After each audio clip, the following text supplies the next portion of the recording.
बिस्मिल्लाहिर्रहमानिर्रहीम अला रसूलिल्लाह। एक सवाल हमारे पास है कि जो लोग पाकिस्तान से हज करने जाते हैं या इंडिया से, बांग्लादेश से, यानी मक्का के रहने वाले नहीं होते, मिकात से नहीं होते, यानी मिकात से बाहर से आते हैं, पाकिस्तान, इंडिया, बांग्लादेश या किसी भी मुल्क से, तो क्या वो हज इफ़राद कर सकते हैं? नहीं।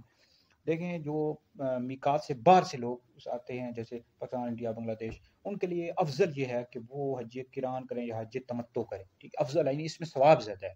लेकिन बहरहाल अगर वो हज इफ़राद करते तो भी कर सकते हैं। अल-मुहीतुल बुरहानी और दीगर जो किताबें हैं, उन सब में मौजूद है कि जो मिकात से पार से आते हैं वो हज तमत्तो, हज किरान के लिए करना अफ़ज़ल है, लेकिन हज इफ़राद भी कर सकते हैं, इसमें कोई हर्ज नहीं है, ठीक है जी।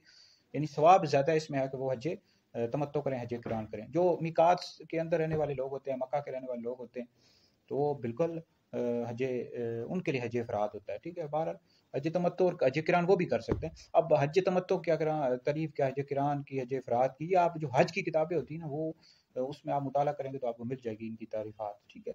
तो बाकी जो हज जिन पर फ़र्ज़ है, जब वो जाते हैं तो उन पर लाज़िम है कि पहले हज के मसाइल सीखें। कई लोग होते हैं चले जाते हैं, उनको मसाइल पता नहीं होते, उन पर दम लाज़िम आ जाता है, जिसकी वज़ह से वो फिर तो हमारे कई लोग हैं वो सीखते ही नहीं है, बस इसी तरह चले जाते हैं, जिसकी वज़ह से कदम-कदम पर गुनहगार हो रहे होते हैं। लाज़िम है जिन पर हज फ़र्ज़ है या उम्रा करने के लिए भी जाएँ, भई पहले आप मसाइल का मुताला करें, वीडियोज़ यूट्यूब पर मौजूद हैं, उनको देखें, भई किन चीज़ों की वज़ह से दम लाज़िम आता है, हज के मसाइल सीखें, उम्रे के हवाले से मालूमात हासिल करें, फिर जाएँ।